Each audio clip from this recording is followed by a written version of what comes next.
Part 1 is statically contract your mid-back muscles. We're going to cover 3 muscles: longissimus, iliocostalis, and latissimus dorsi.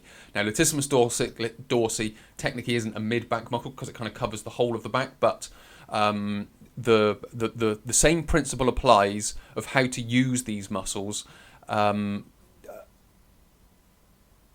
Sort of holds between these 3 muscles, albeit the first 2 are mid-back muscles, and the latissimus dorsi is sort of a whole back muscle, if you will. So, why do we need to statically contract them? Well, first of all, the spine, when it's in its neutral posture, is the position of minimal load. Now, if you use neutral spine,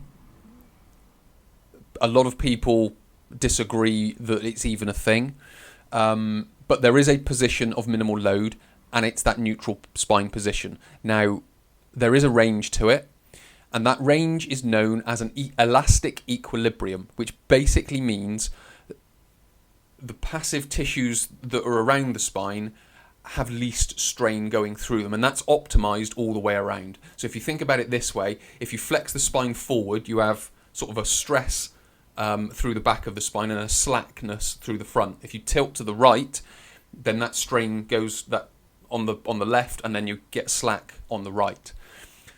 So when you're in that neutral posture, that's when it's all sort of evenly distributed. So what that's able to do, that's able to spread load around. So when we are activating muscles and putting extra load on the spine, it's distributed more evenly around the torso. When we go into sort of flexed postures or spine moving exercises, that can concentrate stress on the spine, and that can build up over weeks, months and years, along with everyday life. That builds up, and then that puts stress on the back, and then eventually the back fails in some way, shape or form, and you get an ache, a pain, or even an injury that comes out of it. So when we statically contract, we are distributing load across it, or across the passive tissues, and we are challenging and maximizing the muscles around it. So we're maximizing the muscles, which we want, and we're minimizing the stress on the passive tissues, or that's optimized, if you will, or that's minimized. So that's why we statically contract. Now, the 3 muscles: longissimus, iliocostalis, latissimus dorsi. Why are we statically contracting those?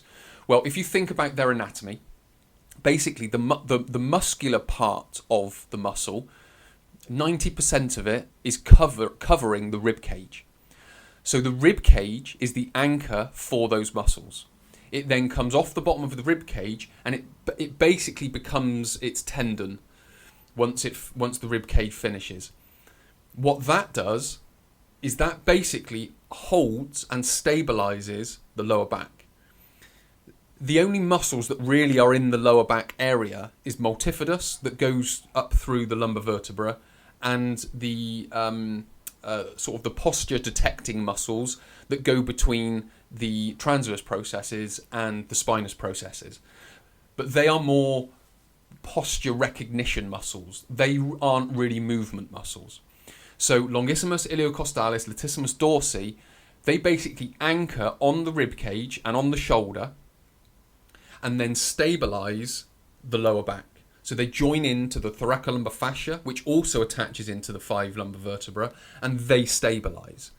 So the more strength endurance we can build into these 3 muscles, the more we will get out of the thoracolumbar fascia, and the more stability, strength, and endurance we will have within the spine.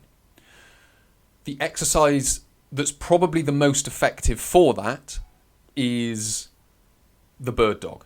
You've also got a good morning, a deadlift, but with the good morning and the deadlift, well, they need to be weighted really, but you can do just a good morning, like a kneeling good morning, which will help stabilize the spine by activating those muscles, because your body is hinging over and those muscles are activating. And because we're talking about no equipment, those are probably the 2 best exercises. The bird dog, in so much as we've got 2 hands on the floor, we lift one up, so all the muscles on this side with the arm lifted, they have to activate to hold your body up. If they didn't activate, your body would sort of drop down. So we need to use those muscles in that way. How we get the latissimus dorsi activated is we come into this position, then we screw our shoulder down, and you'll feel latissimus dorsi activate down there. So from beginner's perspective, that's where we start. So we would start with bird dog and good morning, and those are the reasons that we would use.